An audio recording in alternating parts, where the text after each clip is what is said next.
Hello, everyone. Thank you for joining us for our mid-year outlook and keeping your eyes on the prize. My name is Ben Zamora. I am a wealth management advisor here at the Wilde Wealth Management Group in Scottsdale.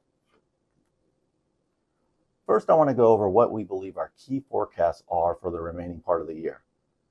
We believe that the economic expansion that started in 2020 is continuing, and that although a lot of chatter about recession is in the air, we still believe that it possibly remains low that we have a recession.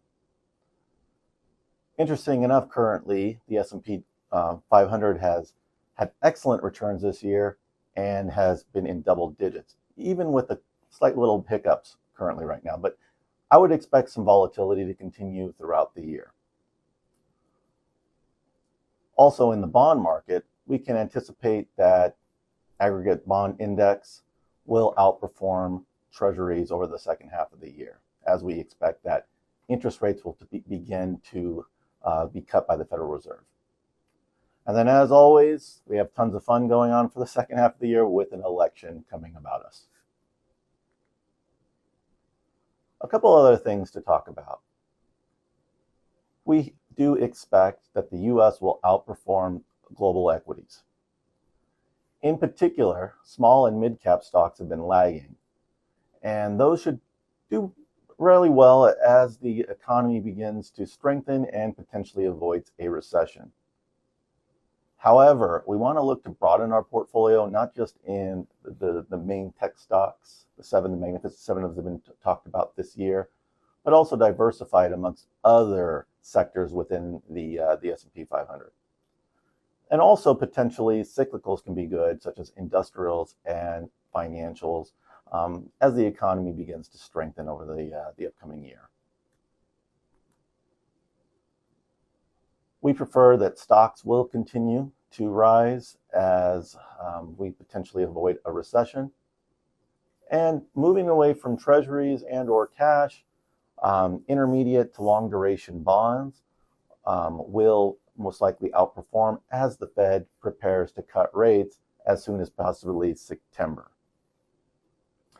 And want to highlight on something on that. So the way that bonds could potentially gain some additional appreciation is as the market drops 0.5%, what you would see is intermediate and long-term bonds appreciating in value.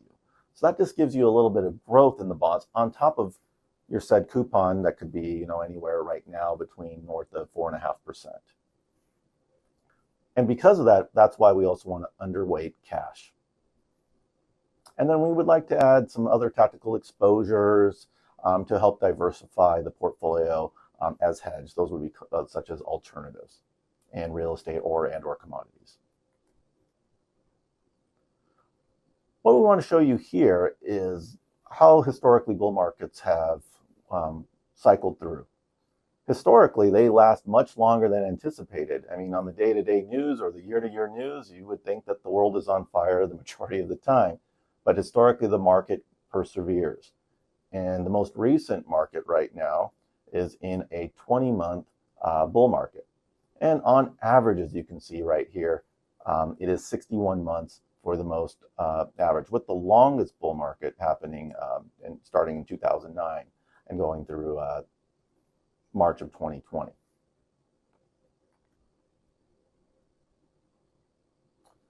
The election cycle can also support a bull market. One of the things that we show on this chart here, that when a new president is elected, you can see the market gets pretty excited and has a forward projection. When a president is in the lame duck years, such as what President Biden is now because he's dropped out of the race, you can see it hasn't done as well. And there's a variety of reasons for this. It could be policy, enthusiasm, or what have you. But nonetheless, historically, when you have a new president into the Oval Office or newly elected president, then at that point, the market historically, the bull market continues. The recession signs seem relatively low. The U.S. economy is continuing to grow at a decent rate, although the revisions have dropped a little as of late. We still believe that although the market is slowing, the signs of recession are still minimal. Most recently, what you've seen is the labor market has remained strong. Every single month, non-payroll farm payrolls continue to rise at a modest rate, mostly north of $100,000 is what we've seen. So they haven't gone into a negative rate, although the unemployment rate has gone up a small tick percentage. Overall, the labor market remains strong. Now, keep in mind, the Fed wanted the labor market unemployment rate to go up, so then therefore they could look back to start lowering interest rates. So those things are correlated in that aspect. Inflation, the hot topic word over the last few years.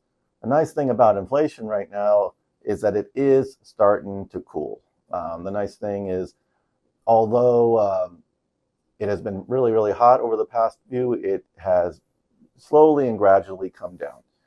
And it's getting closer to the Fed target of where they want at 2%.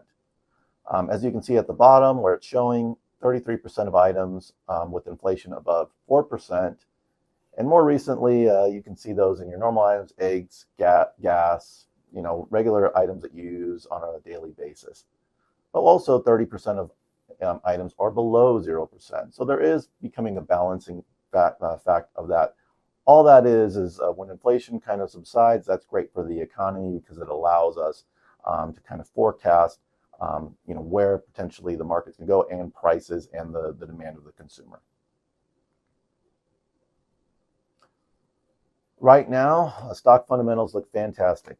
We are at record earnings year to date, so any earnings that we're going to get in the third and fourth quarter would be record earnings on the S&P 500 index, and we continue to believe that corporations will be profitable going into the end of the year and into 2025. Now, nonetheless, how profitable, that remains to be seen, but nonetheless, the trajectory of profits seem to be going in the right direction. One of the things that's been talked about is, are we in an earnings bubble? Well, I would say no, that we aren't. I believe that earnings are done by management in terms of creating profits, and what they've done is being able to recalibrate their business models for the current markets to continue regaining profits. Sometimes that's by laying off individuals. Others is through other business analysts to be able to figure out what business practices are the most important to be profitable, not only in the short run, but also in the long run. And you've seen that through many of the corporations and businesses currently right now on the strategic changes that they've made to be able to be profitable. So we do not think that there's any manipulation in the markets or there's any particular bubble. So we did think that these are just normal earnings, and those will continue on throughout the remainder of the year and potentially into 2025. Now, with the current market, the market has had a relatively good year this year. Where are the opportunities? Well, over the last few years, it's been in tech growth, with the Magnificent Seven riding it, being NVIDIA, Microsoft, Apple, Amazon, and Tesla, to name a few, and Facebook, that have basically sparked the growth in the S&P 500 over the last few years. That trade, although it is important and we want to keep it to be diversified, we definitely want to add value into other sectors. And as you can see here, in terms of valuation, where the most values can be right now: consumer discretionary, industrials, financials, healthcare, energy, and consumer staples. Those areas look very, very attractive in regards to the U.S. markets. And you add those with some diversification through there.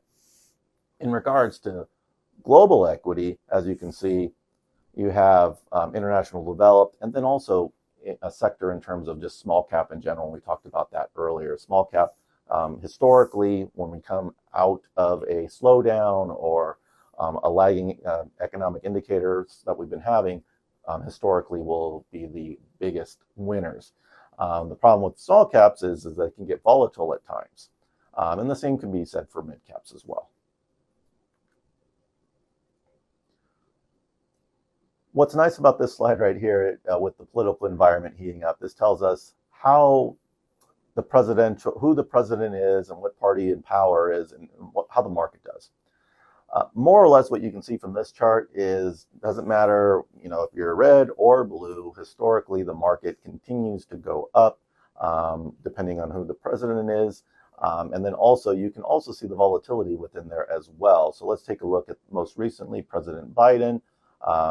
Market is up double digits, but almost north of 40%. But we've had some volatility as much as down 25%, with that happening in 2022. We go back to President Trump, had an economy that basically, or stock market that was up nearly about 80%, but also he had some volatility down with that period of time with a drawdown as much as 34%. And that was mostly done during the COVID eras. And even if you go back, let's go back a few years to even Obama. Obama had to deal with a financial crisis coming out of a global almost meltdown at that particular time.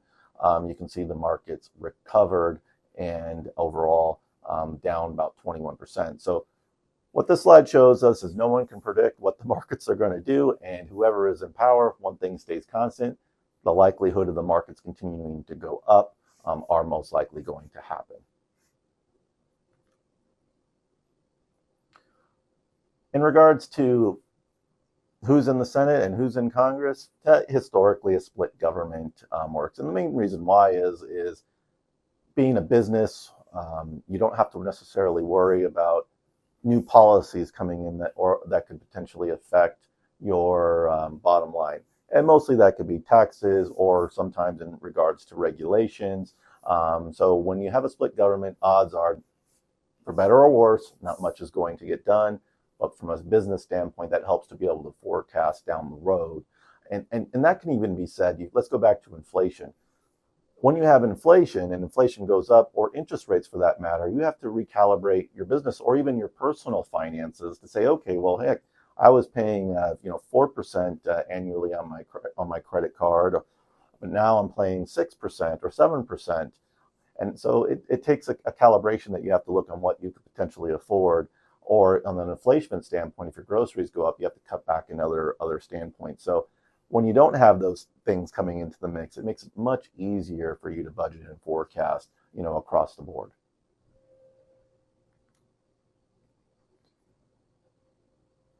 Current yields remain attractive, and the long-term forecast, we believe, is going to stay, north of about 5% on bond returns.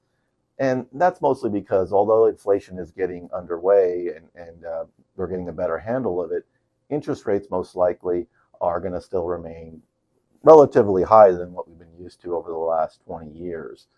With the Fed most likely trying to get down to 2%, might take them a little bit longer than needed, but the odds of them going down to zero are going to be pretty much highly unlikely. So therefore, we see that the bond markets will continue to have a higher yield. This really works well for if you're trying to get better diversification and or trying to create a good income portfolio with mitigated amounts of risk.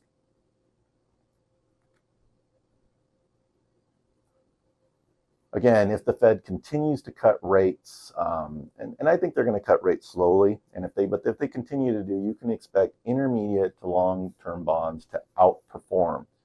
And most recently, if you just look at what happened here in the bond market as the Fed said that they were going to begin to cut rates, you saw those bonds significantly go up, especially the longer. So the longer they are, the more amounts of appreciation you can have. So if you have bonds that are 20 plus years out, those bonds are going to appreciate more than a bond that is 5 years or under.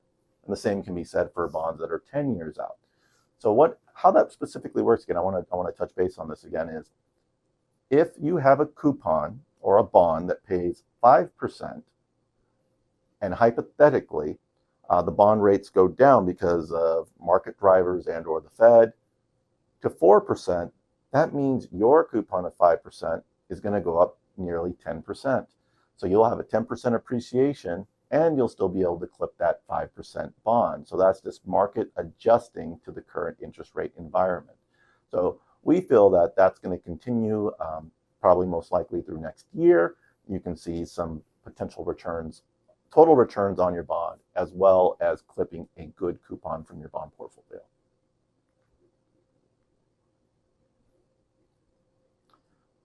What we're seeing right here is the effects in lower rate environments versus higher rates environments, and how overall does the individual markets do.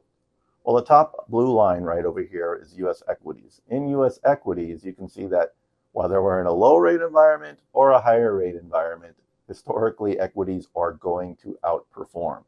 And that's just more or less because companies will reevaluate, they will look, they'll tweak the knob, say, okay, yep, we can't invest in that much, or we have to reinvest, or we have to cut here, or vice versa. So they're always continually going through that process. But historically, even though equities can be more volatile, historically, in either environment, equities are going to outperform.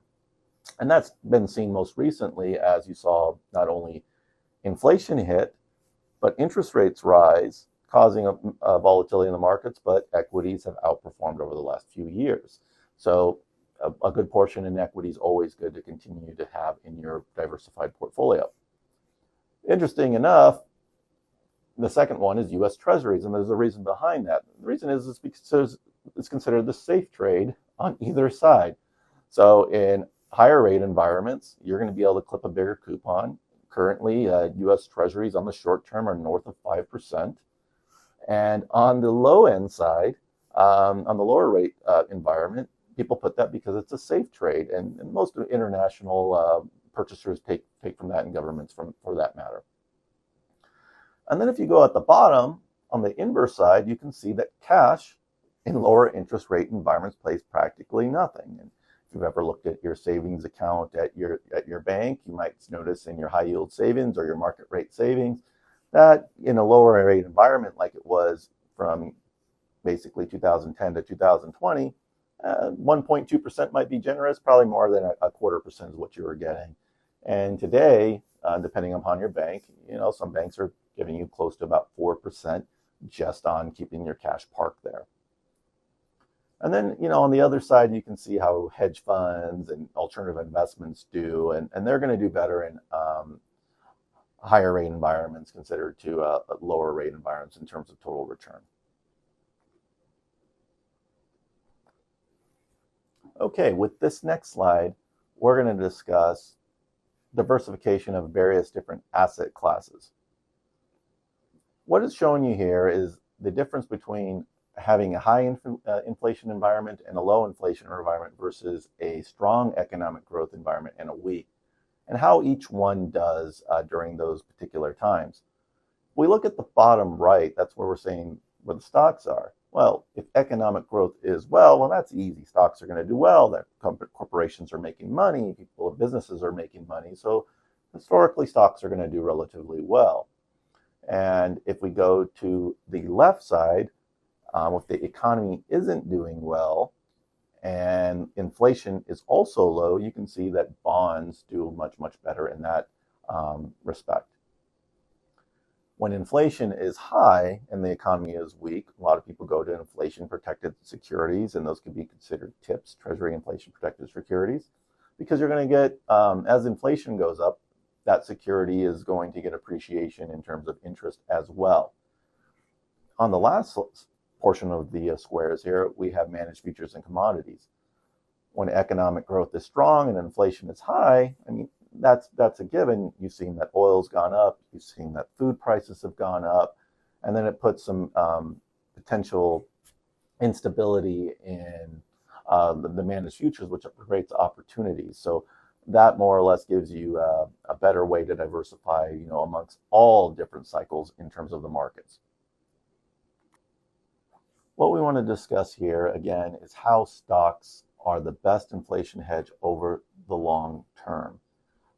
And we definitely want to keep that in mind, because when you're talking about being an investor, we are looking at long runs.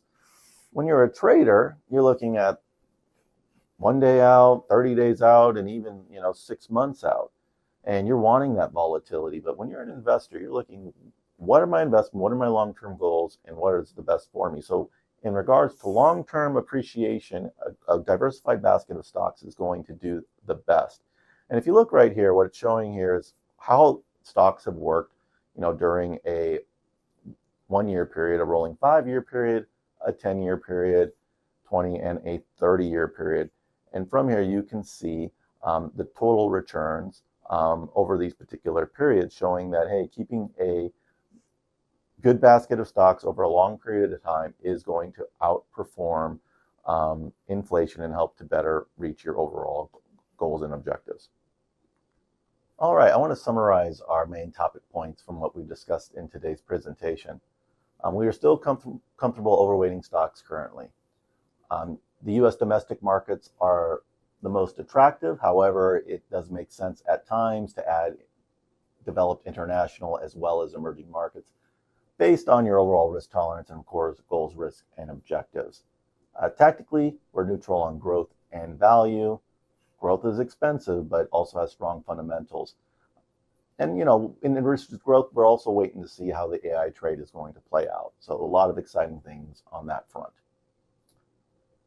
Valuation opportunities have a strong historical tendency to catch up back to the mean. And this might help support more small and mid-cap stocks where we believe there's some more opportunities. Currently, we want to underweight short and ultra short and cash bonds, but also add some rate sensitivity. We want to be able to add more intermediate and long-term bonds to help diversify the portfolio and take advantage of total return in that portion of the portfolio. In addition, you want to seek diversification opportunities outside of bonds when they make sense and be patient. As we discussed in the presentation today in a couple of the slides, election results rarely move the markets. Just like anything, they can move the markets for a day or two, but they always historically go back to the mean. Remember that tax management can make a meaningful difference in a portfolio. No one likes to pay capital gains, and no one likes to pay additional interest costs if they don't need to. So it's great to talk to your advisor and have a better understanding of how a properly tax managed portfolio can run more efficiently and therefore overall maximize your total return. Lastly, always seek good advice, create a long-term plan, and not only try to look at certain short-term goals, but also long-term goals to overall meet you and your family's objectives. Thanks again for joining me today. My name is Ben Zamora, and have a fantastic day.